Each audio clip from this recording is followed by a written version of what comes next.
আসসালামু আলাইকুম রহমতুল্লাহ। সম্মানিত দিনী ভাইগণ, আশা করি এবং দোয়া করি আপনারা সকলেই ভালো আছেন। আপনাদের দোয়ায় আল্লাহ পাকের হাবিব হুজুর পাক সাল্লাল্লাহু আলাইহি ওয়া আলিহি ওয়াসাল্লাম এর রহমতে আমিও ভালো আছি। আমি গত 226 নাম্বার ভিডিওতে আমি বলেছিলাম যে দস্তে গায়েব বা গায়েবী রিজিকের ক্ষেত্রে জামিলা বিনতে শামহুরাস এই মুমিন জিনের মাধ্যমে অর্থ সাহায্য নেওয়া যায় এবং এই অর্থ সাহায্য নেয়ার ক্ষেত্রে একজন মুদাব্বিরকে অবশ্যই রুহানিয়তটাকে আগে উন্নত করে নিতে হবে এবং রুহানিয়তটা ওই পর্যায়ে উঠাতে হবে যে একটা জিন্নাতকে আদেশ দিলে সে কথা শুনে। সাধারণ যে কেউ আদেশ দিলে জিন্নাতরা কথা শুনবে না, এটাই স্বাভাবিক। কিন্তু যদি কেউ রুহানিয়ত সম্পন্ন হয় কিংবা আল্লাহ পাকের ওলি হয়, তাদের আদেশ সাধারণত জিন্নাতরা শুনে থাকে। সেই হিসেবে জামিলা বিনতে শামহুরাস এ হচ্ছে রাজা জিনের মেয়ে। এই জিনটাও যদি রুহানিয়ত সম্পন্ন ব্যক্তিদের আদেশ পেয়ে থাকে, সাধারণভাবে সে অর্থ সাহায্য করে থাকে। তো রুহানিয়ত কিভাবে উপরে উঠাবেন এবং রুহানিয়তকে কিভাবে স্থায়ী করবেন, আলমে আমরের সাথে কানেক্ট করবেন, এই বিষয়গুলো নিয়ে অনেক বইয়ে অনেক আমল দেওয়া থাকে। এই আমলগুলো করলে রুহানিয়ত বেড়ে যাবে, এই আমলগুলো করলে রুহানিয়ত স্থিতিশীল হবে, আমল করার আগে এই আমলগুলো করলে রুহানিয়ত উপরে উঠে যাবে। অনেক রকমের আলোচনা বিভিন্ন বইয়ে আছে। এগুলো প্রত্যেকটার মাধ্যমেই কম বেশি কাজ হয়। তবে এই আলোচনাগুলো বা এই বিষয়গুলো হচ্ছে খুবই সাধারণ মানের রুহানিয়ত। অর্থাৎ রুহানিয়তের লেভেল যদি 100 হয়, যে আমলগুলো বইয়ে দেয়া থাকে এগুলোর দ্বারা 10-20% বেশি ওঠার কোনো সুযোগ নেই। আমি অনেক বই স্টাডি করেছি, অনেক বই, বিভিন্ন দরবার শরীফের যে বইগুলো আছে সেগুলো আমি দেখেছি। এছাড়া সোলেমানি বইগুলোও দেখেছি।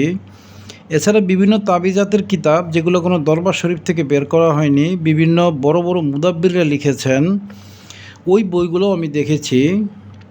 সবগুলির মাধ্যমেই রুহানিয়ত কম বেশি উপরে উঠে থাকে। আপনি যদি শুধু বিসমিল্লাহির রহমানির রহিম 1000 বার পাঠ করেন, তাহলেও আপনার রুহানিয়ত নর্মাল সময়ের চেয়ে উপরে উঠে যাবে। কিন্তু এই রুহানিয়তগুলোর মাধ্যমে আপনি কাঙ্ক্ষিত লক্ষ্যে আপনি কখনোই পৌঁছাতে পারবেন না। বইয়ে যে আমলগুলো দেয়া থাকে বা সাধারণভাবে যে আমলগুলো পাবলিশ করা হয়ে থাকে বা সাধারণ মানুষগুলো দিয়ে থাকে ওস্তাদরা, এইগুলোর জন্য কিছুক্ষণের জন্য রুহানিয়তটা উপরে ওঠে, পরবর্তীতে রুহানিয়তটা নিচে নেমে যায়। যেমন আপনি যদি বিসমিল্লাহির রহমানির রহিম আগে পরে দুরূদ শরীফ সহ ইস্তেগফার সহ 1000 বার পাঠ করেন, আপনার রুহানিয়ত উপরে উঠে যাবে। সেটা হচ্ছে মাত্র 3 বুরুজের 3 সেতারার জন্য, অর্থাৎ 3টা সেতারা আপনার রুহানিয়তটা উপরে উঠে থাকবে, এরপরে এটা স্বাভাবিক হয়ে যাবে। অনুরূপভাবে আপনি লা হাওলা ওয়ালা কুওয়াতা ইল্লা বিল্লাহিল আযীম, এটা যদি আপনি 500 বার পাঠ করেন, প্রথমে একবার লা হাওলা ওয়ালা কুওয়াতা ইল্লা বিল্লাহিল আযীম, এরপরে 499 বার লা হাওলা ওয়ালা কুওয়াতা ইল্লা বিল্লাহ, এবং 501 বার আবার লা হাওলা ওয়ালা কুওয়াতা ইল্লা বিল্লাহিল আলিয়্যিল আযীম। আপনি যদি এটাও পাঠ করেন, আপনার 5 সেতারার জন্য রুহানিয়তটা উপরে উঠে যাবে। 5 সেতারার পরে রুহানিয়ত আবার আগে যা ছিল সেখানেই নেমে যাবে। তো এই আমলগুলোর মাধ্যমে রুহানিয়ত উপরে উঠলেও আপনি যেই টার্গেটে আপনি এই বড় বড় আমলগুলো করবেন এগুলোর দ্বারা হাসিল হবে না, কারণ এটা রুহানিয়তটা উঠানামা করে। আপনাকে এমন কোনো আমল করতে হবে যে আমলটার মাধ্যমে রুহানিয়তটা স্থিতিশীলভাবে উপরে ওঠে। এই স্থিতিশীলভাবে রুহানিয়তটা উপরে ওঠার ক্ষেত্রে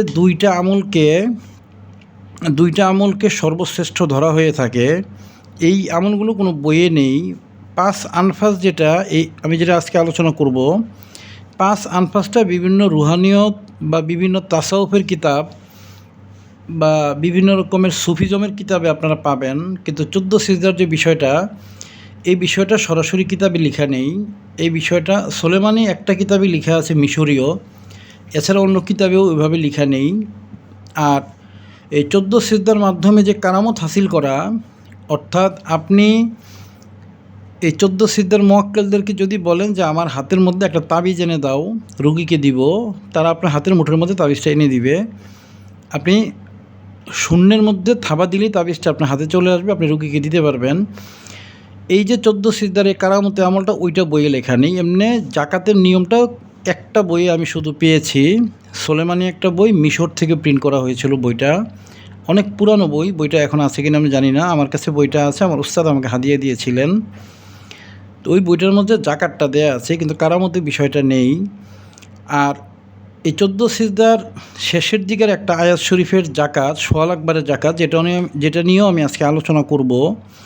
এই জাকাতের মাধ্যমে তৌফিকের মোয়াক্কেল হাসিল হয়। আপনি চাইলে যে কাউকে আপনি নেক আমলের তৌফিক তৈরি করে দিতে পারবেন, আবার চাইলে যে কোনো নেককারের তৌফিক নষ্ট করে দিতে পারবেন। তার আমল ভাল লাগবে না, ওজিফা করতে ভাল লাগবে না, নামাজ কালাম করতেও ভাল লাগবে না, এই নষ্টও করে দেওয়া যায়। এটাকে জাগ্রতও করে দেওয়া যায়, নষ্টও করে দেওয়া যায়। এই বিষয়গুলো বইয়ে উল্লেখ নেই, শুধু 14 সিজদার বিষয়টা আলোচনা একটা বইয়ে আছে। আজকে আমি পুরো বিষয়টা আলোচনা করব। এই আজকের আলোচনাটা মুদাব্বিরদের জন্য খুব গুরুত্বপূর্ণ একটা বিষয় আলোচনা হতে যাচ্ছে, এবং পরবর্তীকালে যারা মুদাব্বির তারা যদি অন্য কোনো রুহানি আমল নাও করে, শুধু এই দুইটা রুহানি আমল করে, তারা নিজেরাই বুঝতে পারবে যে অন্য কোনো রুহানি আমলের কোনো প্রয়োজন নেই। এগুলো এত পাওয়ারফুল, এত শক্তিশালী, এবং এগুলোর তাসির এত বেশি যে অন্য কোনো রুহানি আমলের কোনো প্রয়োজন নেই।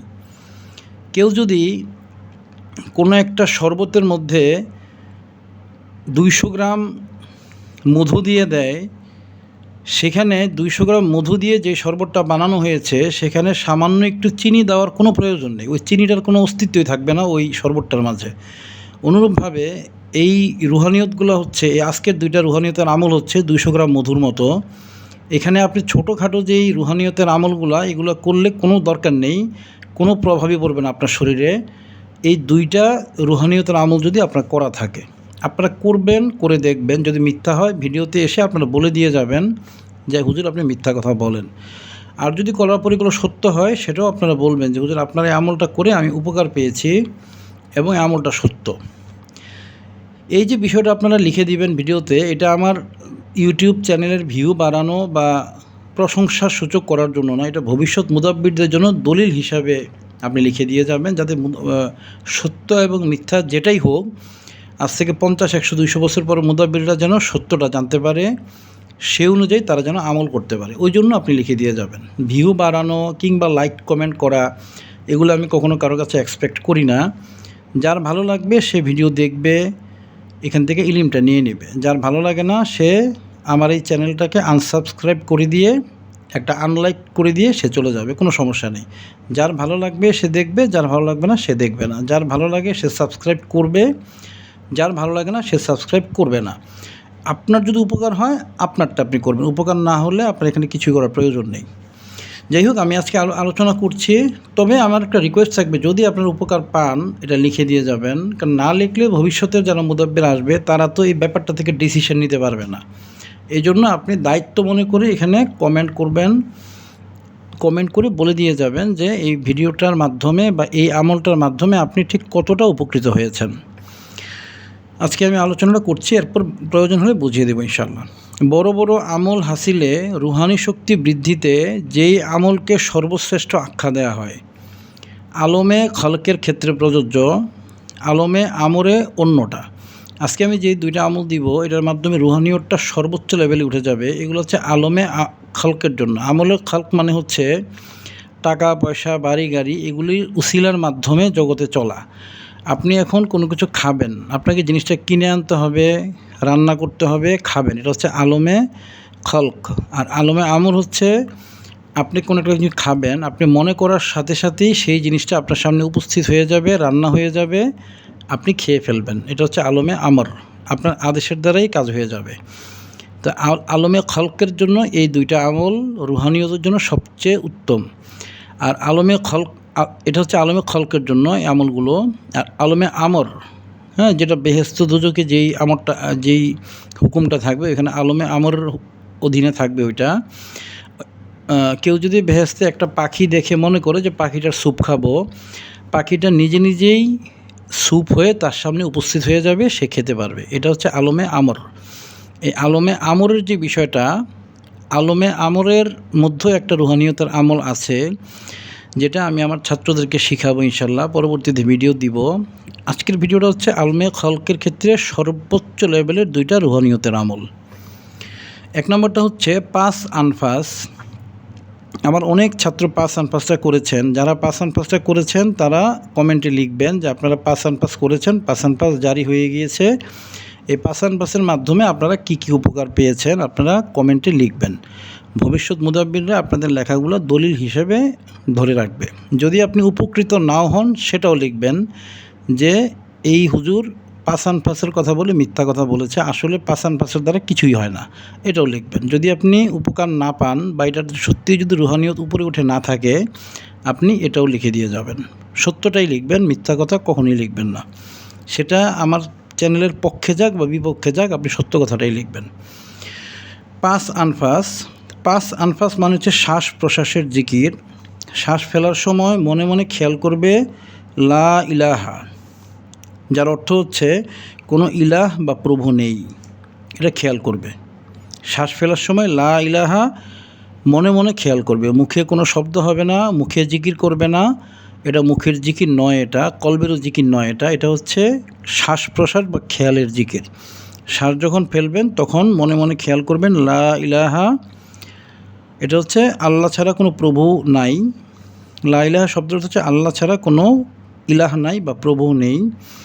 আল্লাহ রাব্বুল আলামিন ছাড়া, অর্থাৎ শুধু প্রভুকে আল্লাহ রাব্বুল আলামিন ছাড়া, আল্লাহ রাব্বুল আলামিন ছাড়া এটা শ্বাস ভেতরে টানার সময় খেয়াল করবে ইল্লাল্লাহ, যার অর্থ হচ্ছে আল্লাহ রাব্বুল আলামিন ছাড়া। লা ইলাহা মানে হচ্ছে কোনো ইলাহ নেই, ইল্লাল্লাহ মানে হচ্ছে আল্লাহ রাব্বুল আলামিন ছাড়া। আপনি যখন শ্বাস ফেলবেন তখন লা ইলাহা খেয়াল করবেন। যখন শ্বাস আপনি ভিতরের দিকে টান দিবেন, টানতে থাকবেন, তখন পড়বেন ইল্লাল্লাহ। শ্বাস ফেলার সময় লা ইলাহা, শ্বাস ভেতরের দিকে টানার সময় ইল্লাল্লাহ। মনে মনে জিকির হবে, খেয়ালের সাথে জিকির হবে, মুখে কোনো শব্দ হবে না বা এটা কলবের মাধ্যমেও করবে না, শুধুমাত্র খেয়ালের সাথে শ্বাস প্রশ্বাসের সাথে। শ্বাস ফেলার সময় লা ইলাহা, শ্বাস ভেতরে টানার সময় খেয়াল করবে ইল্লাল্লাহ। চলাফেরা, কাজকর্ম, খাওয়া দাওয়া সবসময় মনে মনে এই খেয়াল থাকবে। আপনি যাই করেন না কেন সব কিছুর মধ্যে শ্বাস যখন, যেহেতু শ্বাস প্রশ্বাসটা আমরা সবসময় করতেই থাকি, শ্বাস ফেলার সময় শুধু খেয়াল করবেন লা ইলাহা, টানার সময় শুধু খেয়াল করবেন ইল্লাল্লাহ, বাস এতটুকু। আপনাকে মুখে কলবে কোনো কিছু জিকির করতে হবে না, বলতে হবে না মুখে মুখে, এটা মনের সাথে করতে থাকবেন। আপনি যেই কাজই করেন এই কাজের মধ্যে শ্বাস প্রশ্বাসের সাথে আপনি এই খেয়ালটা করবেন, জাস্ট এতটুকু। রাতে ঘুমানোর সময় মনে মনে আপনি এটা করতে করতে ঘুমাবেন।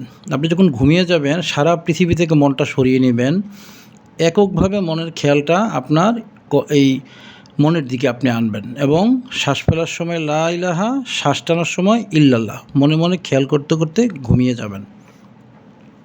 7 থেকে 21 দিনের মধ্যে এটি আপনার মনের সাথে সেট হয়ে যাবে। তখন আপনি যদি জিকির নাও করেন, খেয়াল নাও করেন, দেখবেন আপনি শ্বাস ফেলার সময় লা ইলাহা নিজে নিজেই মন বলতেছে, শ্বাস টানার সময় ইল্লাল্লাহ মন নিজে নিজেই বলতেছে। এটা মনের সাথে, মনের খেয়ালের সাথে এটা সেট হয়ে যাবে। শ্বাস ফেলার সময় নিজে নিজেই লা ইলাহা খেয়াল হতে থাকবে, শ্বাস টানার সময় নিজে নিজেই ইল্লাল্লাহ খেয়াল হতে থাকবে। যখন আপনি 7 থেকে 21 দিন কন্টিনিউ করবেন এটা সেট হয়ে যাবে। এটাকে পাস আনফাস জারি হওয়া বলে। অর্থাৎ এই যে সেট হয়ে যাওয়াটা, মনের সাথে শ্বাস ফেলার সময় লা ইলাহা, টানার সময় ইল্লাল্লাহ অটোমেটিকলি খেয়ালে আসা, এটাকে পাস আনফাস জারি হওয়া বলে। তো আপনারা যদি এটা করেন 7 থেকে 21 দিনের মধ্যে পাস আনফাস জারি হয়ে যাবে। পাস আনফাস যদি জারি হয়ে যায়, হাদিস শরীফে আছে হযরত আজরাইল ইসলাম যখন বান্দার কাছে আসবেন, এসে তার নাকের কাছে শ্বাস নেবেন যে এর মধ্যে কি আল্লাহ পাকের গন্ধ পাওয়া যায় না কুফরি গন্ধ পাওয়া যায়। যদি পাস আনফাস আপনার জারি থাকে, আজরাইল ইসলাম এসে আপনাকে মুমিন হিসেবে আপনার জান কবজ করবেন। এটা তাসাউফের কিতাবে লিখিত আছে, গ্রহণযোগ্য তাসাউফের কিতাবগুলির মাঝে বিষয়টা লিখিত আছে। অর্থাৎ আপনি ইমানের সাথে মৃত্যুবরণ করবেন, এটা গ্যারান্টি দেওয়া আছে তাসাউফের বইগুলির মাঝে। যদি পাস আনফাস জারি থাকে আপনি অবশ্যই ইমানের সাথে মৃত্যুবরণ করবেন ইনশাআল্লাহ। আর এর মাধ্যমে যেটা হবে, পাস আনফাসের মাধ্যমে আপনার মন থেকে, কল্প থেকে যে ময়লাগুলো এগুলো বের হয়ে যাবে। আল্লাহ পাকের প্রতি মহব্বত, ভালোবাসা এবং নেক কাজের প্রতি মহব্বত, ভালোবাসা আপনার মনের মধ্যে পর্যায়ক্রমে সেট হতে থাকবে। এই বিষয়টা পরীক্ষিত। আমার যারা ছাত্ররা পাস আনপাস করেছেন তারা কমেন্টে এই বিষয়টা সম্পর্কে 2-4 কলম লিখে অবশ্যই যাবেন। অধিক পাপ করলে বা গুনাহে মশগুল হলে এই পাস আনপাস এটির জারি হওয়াটা ধীরে ধীরে নষ্ট হয়ে যাবে। পাস আনপাস জারি হওয়াকে 10 লতিফার আলমে আমলের নেসবতের হাজিরা বলা হয়। আপনার পাস আনপাস জারি হয়েছে কিন্তু আপনি অধিক পাপে ডুবে গিয়েছেন, আপনি মেয়ে মানুষের সাথে মিশা শুরু করেছেন, পর্দা নষ্ট করে ফেলেছেন, বা আপনি অধিক পরিমাণ ছবি ওঠানোর কারণে রুহানিয়ত নষ্ট হয়ে যায়, আপনি বিভিন্ন রকমের পাপাচার করেন, সুদের সাথে জড়িত হয়ে গিয়েছেন, খেলাধুলার সাথে আপনি জড়িত হয়ে গিয়েছেন, এগুলির মাধ্যমে যদি করেন তাহলে পাস আনপাস জারি হলেও আস্তে আস্তে এটা বন্ধ হয়ে যাবে। অর্থাৎ পাস আনপাসটাকে আপনার নেক কাজের মাধ্যমে ধরে রাখা লাগবে। নেক আমল করতে হবে, খারাপ কাজ থেকে দূরে সরে থাকতে হবে, খারাপ খেয়াল, নোংরা মানসিকতা থেকে নিজেকে পবিত্র রাখলেই পাস আনপাসটা জারি থাকবে এবং এর ফায়দাটা আপনি পেতে থাকবেন। যদি আপনি পাপে ডুবে যান তাহলে আপনার পাস আনপাসটা আপনার অজান্তেই এটা বন্ধ হয়ে যাবে, আপনি নিজেই বুঝতে পারবেন না, এটা অটোমেটিকলি বন্ধ হয়ে যাবে। আপনাকে আবার নতুন করে খেয়ালের সাথে শ্বাস ফেলার সময় লা ইলাহা, শ্বাস টানার সময় ইল্লাল্লাহ, এভাবে করে ওইটাকে আবারও জারি করতে হবে। এই পাস আনপাসকে বলা হয় 10 লতিফার আলমে আমরের নেসবতের হাজিরা। আপনি আসলে কি রুহানিয়ত সম্পন্ন লোক না আপনি গুনাহে মশগুল লোক, এইটা বোঝার জন্য এই পাস আনপাসটা একটা হাজিরা বলা হয়। তাসাউফের কিতাবে এটাকে হাজিরা হিসেবে লেখা হয়েছে যে যদি এটা আপনার জারি থাকে আপনি ধরে নেবেন যে আপনি নেক কাজের মধ্যে আছেন, আর যদি জারি হওয়ার পরে এটা কোনো কারণে বন্ধ হয়ে যায় আপনি বুঝে নেবেন আপনি পাপী লোক হিসাবে, আপনার নাম পাপী লোক হিসাবে লেখা হয়ে গিয়েছে। যদি পাস আনপাসটা বন্ধ হয়, আপনি আবারও পাস আনপাসটা করে এটাকে জারি করে ফেললে আপনার নামটা আবারও নেককারদের কাতারে লিখে ফেলা হবে। এটা একটা হাজিরা। অর্থাৎ আপনি কি আপনার নাম কি পাপাচারের মধ্যে আছে না আপনার নামটা নেককারের মধ্যে আছে, এটা বোঝার জন্য আপনার 10 লতিফা যেটা কলব, রুহ, সের, খফি, আকফা, নফস, বাতেশ, খাকবাত, এই 10টা লতিফা কি আল্লাহমুখী আছে, এটা বোঝার জন্য পাস আনপাস জারি থাকবে। আর যদি এটা আল্লাহমুখী না থাকে তখন পাস আনপাসটা বন্ধ হয়ে যাবে। এটা একটা হাজিরা, এটার মাধ্যমে আপনি আপনার 10 লতিফার হাজিরাটা করে ফেলতে পারবেন। যদি বন্ধ হয়ে যায় নতুন করে আবার করে এটাকে জারি করে ফেলতে হবে। এছাড়া আপনাদের উস্তাদের কাছে আপনারা বলবেন, তৌফিকের মোয়াক্কেল দিয়েও এটাকে জারি করে দেওয়া যায়, উস্তাদের কাছে বললে ওনারা সহযোগিতা করবেন। আমি স্থায়ী রুহানিয়ত বৃদ্ধির একটা আমল নিয়ে আলোচনা করলাম, পাস আনপাস। দ্বিতীয় আমলটা নিয়ে আলোচনা করব, এটা হচ্ছে 14 সিজদার আমল। আমরা জানি কোরআন শরীফে 14টা সিজদা আছে আমাদের হানাফি ফতোয়া অনুযায়ী। এই 14টা সিজদাকে জাকাত দিয়ে আপনি রুহানিয়তটাকে স্থিতিশীল করতে পারবেন, অনেক উত্তরণ ঘটাতে পারবেন। এই আমলটা আমি আপনাদেরকে দিয়ে দিব। এই 14 সিজদার আমলটা আমি আগেই বলেছি, এটা একটা বইয়ের মধ্যে শুধু আমি পেয়েছি, মিশরীয় একটা কিতাব, সোলেমানি কিতাব। এছাড়া এটা কোনো কিতাবে নেই, বিভিন্ন কিতাবে এটা নিয়ে আলোচনা আছে কিন্তু ডিটেলসটা নেই। তো যেহেতু এটা আমার ওস্তাদের কাছ থেকে নেয়া আলোচনাগুলো, আমি আলোচনাটা দিয়ে দিচ্ছি এবং হাকিকতটা প্রকাশ করে দিচ্ছি। পরিপূর্ণ হাকিকতটা আমি বলবো না, যতটুকু বলা যায় ঠিক ততটাই বলবো। আর যেটা বলা যায় না ওইটা ছাত্ররা যখন এটা আমল করবেন তখন ইনশাল্লাহ আমি বুঝিয়ে দেব। 14 সিজদার আমলের হাকিকত, নিয়ম ও 10টি লতিফায় সিজদার আয়াতের তাসির। 14 সিজদার আমল। ইস্তেগফার। আপনি যখন আমলটা করবেন আপনি চাঁদের শুরু থেকেও করতে পারেন বা যে কোনো সময় করতে পারেন, তবে উত্তম হচ্ছে চাঁদের শুরুতে আমলটা করা। প্রথম রবিবার রাত অথবা প্রথম বৃহস্পতিবার রাত থেকে, অর্থাৎ রবিবার চলে গিয়ে যে রাতটা ওইটা, অথবা বৃহস্পতিবার চলে গিয়ে যে রাতটা ওই রাতটা থেকে আপনি আমল শুরু করবেন।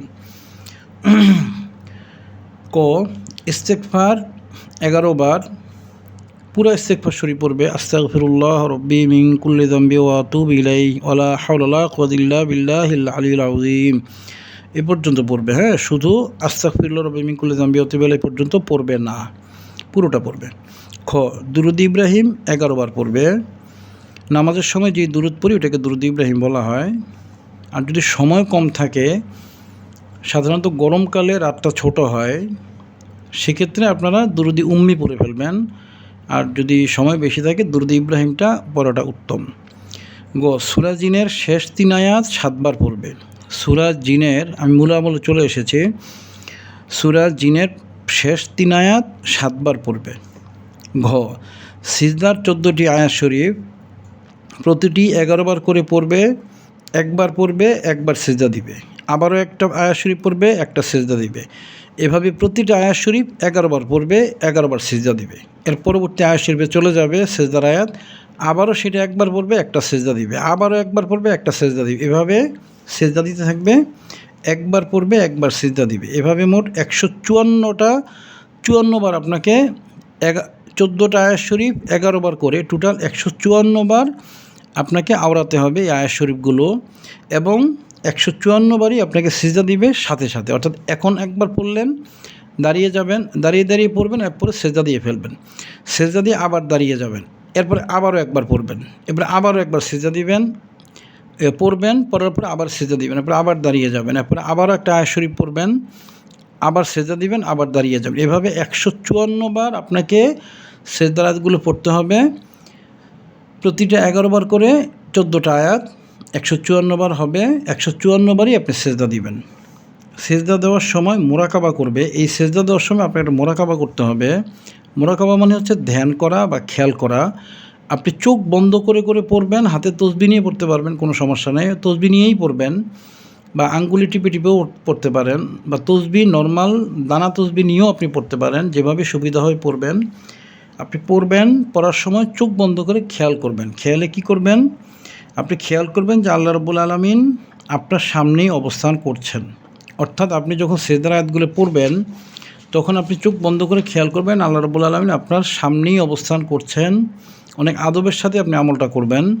প্রতি সিজদা দেওয়ার সময় কুদরতিভাবে ফুৎকার দিয়ে রূহকে পবিত্র করে দিচ্ছেন। আপনি যখন সিজদা দিচ্ছেন, আপনি আয়াত শরীফ পড়লেন, যেমন আপনি একটা আয়াত শরীফ পড়লেন, ধরলাম ফাসজুদু লিল্লাহি ওয়াবুদু, এটাকে সিজদার আয়াত, এটা পড়লেন, আপনি সিজদায় যাবেন, সিজদা দিতে আপনি খেয়াল করবেন যে আল্লাহ রাব্বুল আলামিন আপনাকে এই ফু দিচ্ছেন কুদরতি। আল্লাহ পাকের তো কোনো সুরত নেই। আমাদের আহলে সুন্নাত ওয়াল জামাতের ফতোয়া অনুযায়ী আল্লাহ রাব্বুল আলামিনের কোনো সুরত নেই। তা আপনি কুদরতি একটা সুরত আল্লাহ পাকের কল্পনা করবেন, কুদরতি সুরত। কুদরতি কোরআন শরীফে বিভিন্ন জায়গায় বলা হয়েছে আল্লাহ পাকের হাত, আল্লাহ পাকের পা, এগুলো হচ্ছে কুদরতি বিষয়। তো আপনি আল্লাহ পাকের কুদরত আপনার সামনে অবস্থান করছে, এবং আপনি যখন সিজদা দিচ্ছেন তখন আল্লাহ পাক কুদরতিভাবে আপনাকে ফুৎকার দিচ্ছেন। ফুৎকার দিয়ে আপনার রূহটাকে পবিত্র করে দিচ্ছেন, রহমত দিয়ে পবিত্র করে দিচ্ছেন, এবং রূহটাকে পরিষ্কার করে দিচ্ছেন। আর হুজুর পাক সাল্লাম এই পরিষ্কার কল্পটার মাঝে রহমত দিয়ে দিচ্ছেন। দুইটা জিনিস মোরাকাবা করতে হবে। আমি লিখেছি, আপনি দেখুন। প্রতি সিজদা দেওয়ার সময় কুদরতিভাবে ফুৎকার দিয়ে রূহকে পবিত্র করে দিচ্ছেন। আল্লাহ পাক আপনার রূহটাকে পবিত্র করে দিচ্ছেন, এবং হুজুর পাক সাল্লাল্লাহু আলাইহি সাল্লাম আল্লাহ পাকের সাথেই আছেন, এবং তিনিও ফুৎকার দিয়ে রহমতের নজরে আপনার রুহানিয়তকে ভিক্ষা দিচ্ছেন। অর্থাৎ আপনি সিজদা দেওয়ার সময় খুব গভীরভাবে মোরাকাবা করবেন যে আমি সিজদা দিচ্ছি, আল্লাহ রাব্বুল আলামিন আমাকে ফুৎকার দিয়ে আমার রূহটাকে পবিত্র করে দিলেন, এবং পবিত্র হওয়ার পরে আখিরি রাসূল হাবিবুল্লাহ হুজুর পাক সাল্লাল্লাহু আলাইহি ওয়া আলিহি ওয়াসাল্লাম আবারও একটা ফুৎকার দিয়ে আমার কলবের মধ্যে রহমত ভিক্ষা দিয়ে দিলেন। এই জিনিসটা খেয়াল করবেন সিজদা দিতে দিতে। এরপরে আবার উঠে দাঁড়াবেন, এরপর আরেকবার আর সিজদার আয়াত পড়বেন, আবারও যখন সিজদা দিবেন তখন এই একই জিনিস মোরাকাবা করবেন। এভাবে 154 বার আপনাকে এই মোরাকাবাটা করতে হবে। আয়াত শরীফগুলি পড়তে হবে 154 বার, সিজদা দিতে হবে 154 বার, এই মোরাকাবাটাও করতে হবে আপনাকে 154 বার। যত মনোযোগের সহকারে 14 সিজদার আমল করা যায় তত বেশি তাসির হবে। আয়াতে কুতুব পড়বে 7 বার। যখন সিজদার আয়াতগুলো শেষ হয়ে যাবে তখন আপনি বসে যাবেন কিংবা দাঁড়িয়ে যাবেন। এরপর আপনি আয়াতে কুতুব, এই আয়াতে কুতুবটা পড়বেন 7 বার। এরপরে আবারও 11 বার দুরুদে ইব্রাহিম শরীফ পড়বেন। সময় কম থাকলে দুরুদে উম্মিও পড়তে পারেন, তবে দুরুদে ইব্রাহিম পড়াটা উত্তম। উল্লেখ্য, এই আমলের দ্বারা তৌফিকের ফেরেশতা কানেক্টেড হয়। গুনাহ পরহেজ হওয়া, সৎ কাজ করা, রূহ পবিত্র হওয়ার মতো বিষয়গুলো আমেল নিজেই টের পাবে। আপনি আমলটা যখন করে ফেলবেন, আমলটা যখন 21 দিন করে ফেলবেন তখন আপনি নিজেই টের পাবেন। আপনি 21 দিন করে ফেললে নিজেই টের পাবেন যে আপনি গুনাহ থেকে পরহেজ হয়ে গিয়েছেন। সৎ কাজ করাটা আপনার রক্তের সাথে মিশে গিয়েছে, খারাপ কাজ করাটা আপনার রক্ত থেকে সরে গিয়েছে, রুহটা পবিত্র এবং রুহানিয়তটা শরীরটা ভার হয়ে গেছে রুহানিয়তে, আপনি বুঝতে পারবেন। এই বিষয়গুলো আমেল নিজেই টের পাবে যদি আপনার আমলটা কবুল হয়ে থাকে। এই আমলটা আপনারা পরপর 3 বার করবেন, পরপর আমলটা 3 বার করবেন ইনশাআল্লাহ।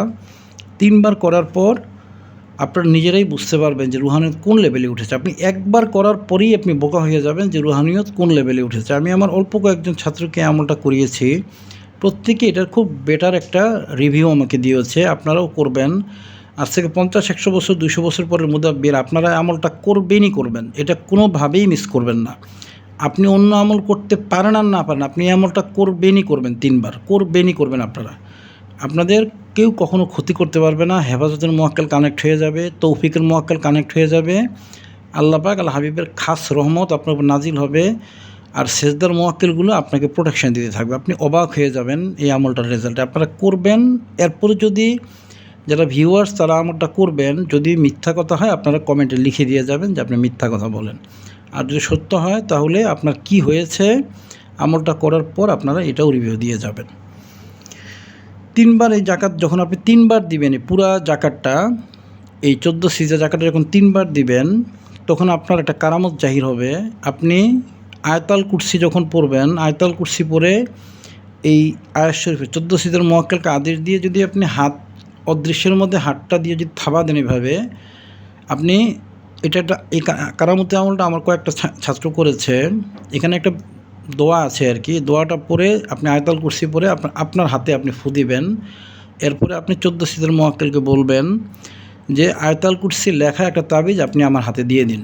এটা বলে আপনি অদৃশ্যের মধ্যে আপনি এভাবে থাবা দিবেন, আপনার হাতের মধ্যে একটা তাবিজ চলে আসবে, আয়াতুল কুরসি লেখা তাবিজ। এটা আপনি রুগীকে দিলে রুগী উপকার পাবে। তবে আমরা রুগীকে এই আয়াতুল কুরসি তাবিজ শুধু দিই না, আমরা শরীর বন্ধনের জন্য অনেকগুলো তাবিজ একসাথে করে দিই, যেটাকে 10 নকশা বা 25 নকশা বলে, আমরা ওইভাবেই দিই। এটা মানুষকে দেখানোর জন্য আপনি এটা কারামতটা জাহির করতে পারেন, মানুষ দেখবে, অবাক হবে, এই কারণে এটা করা যায়। কিন্তু অ্যাকচুয়ালি শুধু আয়াতুল কুরসির তাবিজ দিয়ে রুগীর পরিপূর্ণ ফায়দাটা হয় না। 10 নকশা বা 25 নকশা, সাথে মুয়াক্কেল পাথর, সাথে শ্বেতমাকাল, শ্বেতলজ্জাবতীর শিকড়, আপাং গাছের শিকড়, তারপর আরও বেশ অনেক রকমের শিকড় আছে, এগুলো দিয়ে বস্তুবন্দনা বানিয়ে দিলে পরিপূর্ণ ফায়দাটা পায় সে। যাই হোক, এটা যখন 3 বার আপনি জাকাত দিবেন, 3 বার জাকাত দেওয়ার পর সেজদার একটা বিশেষ আয়াত শরীফ, ফাসজুদু লিল্লাহি ওয়াবুদু, ফাসজুদু লিল্লাহি, তোমরা আল্লাহর জন্য সেজদা দাও, ওয়াবুদু, এবং তার ইবাদত করো। এটাও একটা সেজদার আয়াত। এই আয়াতটাকে 1.25 লাখ বার জাকাত দিতে হয়, এবং বিশেষ নিয়মে এটার মুয়াক্কেলটা সামনে আসে, দায়রা দিতে হয়। এই আমলটা করতে হয় নির্জন পাহাড়ের উপরে অথবা নির্জন খোলা মাঠ, যেখানে কখনোই কোনো মানুষ আসবে না, বা আপনিও কোনো মানুষের কাছে যাবেন না, বা কেউ কাউকে দেখবে না, কোনো মানুষ আপনাকে দেখবে না, আপনিও কোনো মানুষকে দেখবেন না। ওইরকম একটা জায়গায় আপনাকে এই আয়াত শরীফের 1.25 লাখের জাকাত সহ বা মুয়াক্কেলি একটা আমল আছে, 3125 বার করে পড়তে হয় প্রতিদিন। এটা যদি করা হয় তখন এই আয়াত শরীফের মুয়াক্কেলটা সামনে চলে আসে। ফাসজুদু লিল্লাহি ওয়াবুদু, এই আয়াত শরীফের মুয়াক্কেল সামনে চলে আসে, তাকে তৌফিকের মুয়াক্কেল বলা হয়। এই তৌফিকুল মুয়াক্কেলটা যদি আপনার হাসিল হয়ে যায় বা মুয়াক্কেল, আপনি আপনার যে কোনো ছাত্রকে চাইলে আপনি তৌফিকটা বাড়িয়ে দিতে পারবেন। মুয়াক্কেলটাকে বললেই সে তৌফিক বাড়িয়ে দিবে। অর্থাৎ একটা লোক নামাজ পড়তে পারে না, আপনি যদি এই মুয়াক্কেলটাকে বলেন, এরপর সে কিছু জিনিস দিবে আপনাকে, যাই হোক দিতেও পারে আবার নাও দিতে পারে। মূল কথা হচ্ছে সে তাকে তৌফিকটা বাড়িয়ে দিবে নেকামল করার ক্ষেত্রে, গুনাহ থেকে পরহেজ হওয়ার তৌফিক বাড়িয়ে দিবে, নেক কাজ করার তৌফিক বাড়িয়ে দিবে। আবার যদি আপনি কোনো তৌফিকওয়ালা লোককে যদি বলেন যে তার তৌফিকটা নষ্ট করে দাও, সেজন্য কালকে থেকেই যেন ছবি ওঠানো শুরু করে এবং বেপরদা হওয়া শুরু করে, আপনি এটা যদি তাকে বলে দেন, ওই লোক ওই দিন থেকেই দেখবেন তার যে ছবি তোলা হারাম, বেপরদা হওয়া যে হারাম, কিংবা সুদ খাওয়া যে হারাম, এগুলো তার মাথা থেকে উঠে যাবে। অর্থাৎ তৌফিকের মুয়াক্কেল ওগুলো কেটে দিয়ে যাবে। সে এরপর দিন থেকেই দেখবেন ছবির সাথে জড়িত হয়ে যাবে, সুদের সাথে জড়িত হয়ে যাবে, বেপরদার সাথে জড়িত হয়ে যাবে। সে যদি খেলাধুলা না করতো, দেখবেন খেলাধুলার মাঝে মশগুল হয়ে যাবে। অর্থাৎ তৌফিকটা নষ্ট হয়ে গেলে যা হয় সেই জিনিসটাই তার হয়ে যাবে। সে তার ফেসবুকে দেখবেন ছবি দেওয়া শুরু করবে, বেপরদা হওয়া শুরু করবে, মানুষ চেম্বারে দেখবেন বেপরদা হওয়া শুরু করবে, ছবি উঠিয়ে ভিডিও করে পোস্ট করা শুরু করবে। বিভিন্ন রকমের খারাপ সিমটমস চলে আসবে যদি তৌফিকুল মুওয়াক্কেলকে আপনি উল্টা আদেশটা দেন, সে কথা শুনবে। যদিও এটা ওস্তাদের জন্য এই আদেশটা দেওয়াটা জায়েজ নেই, কিন্তু এটা করা যায়। আপনারা অনেকেই মনে করতে পারেন যে হুজুর এটা যদি করা যায় আপনি করিয়ে দেখাতে পারবেন। হ্যাঁ, আমি দেখাতে পারবো। আপনারা আসবেন, আমি দেখাতে পারবো। আমি চ্যালেঞ্জ করেই কাজটা আমি দেখাতে পারবো আপনাকে। আবার তৌফিক উঠেও যায়, এটাও সত্য কথা। আমার অনেক ছাত্রদেরকে আমি তৌফিক উঠিয়েছি। আমার যে সকল ছাত্রকে আমি তৌফিকটা উঠিয়েছি, আমার ছাত্রদের প্রতি আদেশ থাকবে যে আমি আদেশ দেওয়ার পরে তৌফিক উঠেছে কি না এই জিনিসটা আপনারা কমেন্টের মধ্যে লিখবেন। আমি এই মুওয়াক্কেলটা দিয়ে অনেকের তৌফিক উঠিয়েছি, নেক কাজ করার তৌফিক উঠিয়েছি, গুনাহ থেকে পরহেজ হওয়ার তৌফিক উঠিয়েছি, খারাপ কাজ করা থেকে বিরত থাকার তৌফিক এর আদেশ দিয়েছি, এবং ঠিকভাবে যেন আমল করতে পারে, আমলগুলো যেন সমস্যা না হয় এই বিষয়ে তৌফিকুল মুওয়াক্কেলকে আদেশ দিয়ে আমি তৌফিক বাড়িয়ে দিয়েছি। এটা যেই ছাত্রদেরকে দিয়েছি এই বিষয়টা আপনারা কমেন্টে লিখবেন, সত্য কথা লিখবেন, কেউ মিথ্যা কথা লিখবেন না। যাই হোক, শরীফের জাকাত দিতে হবে। ফাসজুদু লিল্লাহি ওয়াবুদু, এর বা মুওয়াক্কেল হাসিল করলে তৌফিকের মুওয়াক্কেল অনুগত হয় যখন যাকে ইচ্ছা আমলের তৌফিক বাড়িয়ে বা কমিয়ে দেওয়া যায়। আর এটার দ্বারা কিছু কারামত হাসিল হয়। আমি যেটা বললাম, হাতের মধ্যে থাবা দিলে আপনি তাবিজ চলে আসবে, এই কারামত হাসিলে আরও একটা বিষয় আছে। এটা যদি প্রয়োজন হয় আমি এটা পরে আবার প্রকাশ করব। আপাতত যতটুকু বললাম মেইন আলোচনাটা আজকে করে দিলাম ইনশাল্লাহ। আপনারা যারা জামিলা বিনতে শামহুরাসের আমল করবেন দস্তে গায়েবের, তারা এই দুইটা রুহানিয়ত আমলটা ঠিক করে নেবেন আগে। অবশ্যই আপনার রুহানিয়ত এত উপরে উঠবে এবং আপনি বুজুর্গ হিসেবে জামিলা বিনতে শামহুরাসের সামনে আপনি পড়বেন। সে আপনাকে বুজুর্গ হিসেবে আপনাকে ট্রিট করবে এবং আপনি যা চান দস্তে গায়েবের যেই অর্থ চান সে সহযোগিতা করবে। এবং এছাড়াও আপনি যে কোনো আমলের ক্ষেত্রে আপনি নিজেই বুঝতে পারবেন যে আপনার রুহানিয়তটা কোন পর্যায়ে গিয়েছে এবং আপনার যে আল্লাহওয়ালা যে বিষয়টা এটা ঠিক কতটা উপরে উঠে গিয়েছে আপনি নিজেই টের পাবেন। আমাকে বলতে হবে না, আপনি নিজেই টের পাবেন। আমলগুলো করুন, নিজেই টের পাবেন। আমার চ্যানেলে অনেক ভিডিও আছে, ভিডিওগুলো দেখুন, দেখলেই দেখবেন যে আমার প্রত্যেকটা আমলের রিভিউ আছে। আমার ছাত্ররা বা ভিউয়ার্সরা রিভিউ দিয়েছে। তারা কি পজিটিভ রিভিউ দিয়েছে না নেগেটিভ দিয়েছে, আপনারা আগের পোস্টগুলো দেখুন, ভিডিওগুলো এবং কমেন্টগুলো দেখুন। আপনারা বুঝতে পারবেন যে আমি কি ফলস ভিডিও দেই না প্রত্যেকটা আমল অত্যন্ত মূল্যবান এবং অত্যন্ত পরীক্ষিত দিই। আপনারা নিজেরাই বুঝতে পারবেন, নিজেরাই কম্পেয়ার করতে পারবেন। যাই হোক, আজকে আমি ভিডিওতে যে বিষয়টা বলেছি যদি ভুল ত্রুটি হয় আপনার আল্লাহর ওয়াস্তে আমাকে মাফ করে দিবেন। আমি কিভাবে ভুল থেকে বেরোয় আসব, আল্লাহ হব, যদি এই ব্যাপারে কোনো পরামর্শ থাকে পরামর্শ আপনারা আদবের সাথে আমাকে দিবেন। যদি আমার কোনো কথায় অহংকারী মনে হয়, কিভাবে নিরহংকার হতে পারি এ ব্যাপারেও আপনারা আমাকে পরামর্শ দিতে পারেন। কিংবা আমি যদি গুনাহগার মনে হয় আমাকে, কিভাবে আমি নেককার হতে পারি এ ব্যাপারেও আপনারা আমাকে পরামর্শ দিতে পারেন আদবের সাথে। অনেকের চিকিৎসা করার জন্য আমাকে ফোন দেন, তারা মনিরুল ইসলাম মৃধা, মঞ্জুরুল হক এদেরকে ফোন দিবেন। তারা আপনি যে এলাকায় আছেন সেই এলাকায় আমার ছাত্রর নাম্বার দিয়ে দিবে, চিকিৎসা করে নেবেন। স্বল্প খরচে আমার ছাত্ররা চিকিৎসা দিয়ে থাকেন। আর যদি কেউ শিখতে চান আপনারা আমার কাছে, শেখাটা এখন খুব জটিল কারণ আমি সময় খুব কম দেই। আমার অধিকাংশ ছাত্র মুদাব্বিরি শেখানো শুরু করেছে। আপনি যে এলাকায় আছেন ওই এলাকায় আমার যে ছাত্র আছেন অর্থাৎ যিনি শিখান সেই ছাত্রর নাম্বার দিয়ে দিব, আপনি তার কাছ থেকে শিখে নেবেন। সে হয়তো সামান্য হাদিয়া নিতে পারে, যদি দস্তে গায়েবের আমল করে থাকে তাহলে কোনো হাদিয়া নিবে না, ফ্রি শিখাবে। আর যদি দস্তে গায়েবের আমল না করে থাকে ওই ছাত্র তাহলে হয়তো সামান্য হাদিয়া নিতে পারে। যাই হোক, আপনারা কাছাকাছি মুদাব্বির দেখে আমার ছাত্র দেখে তাদের কাছ থেকে শিখে নিয়েন। আর যদি আমার কাছে শিখতে চান তাহলে আমার টেলিগ্রাম একটা গ্রুপ আছে, মনিরুল ইসলাম মৃধা এবং মঞ্জুরুল হক সাহেব পরিচালনা করেন। তাদের নাম্বারগুলো আমি দিয়ে দিব, আপনারা তাদেরকে বললে তারা টেলিগ্রাম গ্রুপে ঢুকিয়ে দিবে। আপনারা হেফাজতের আমল করে পর্যায়ক্রমে আমি মাসে 2 থেকে 3টা ডেট দিয়ে থাকি সাক্ষাতের। ডেটগুলিতে দেখা করবেন এবং ডায়েরি নিয়ে আসবেন, আমলগুলো চেঞ্জ করে নিয়ে যাবেন। আমার কোনো কথায় যদি আপনারা কষ্ট পেয়ে থাকেন আমাকে আল্লাহর ওয়াস্তে মাফ করে দিবেন। আমি আপনাদের জন্য দোয়া করি, আপনারা আমার জন্য দোয়া করবেন। আমরা সকলেই সকলের কল্যাণের জন্য ইনশাআল্লাহ দোয়া করবো। আল্লাহ পাকের হাবিব হুজুর পাক সাল্লাল্লাহু আলাইহি সাল্লাম যেন সকলকে কবুল করেন, রহমত করেন, মায়া করেন, দয়া করেন।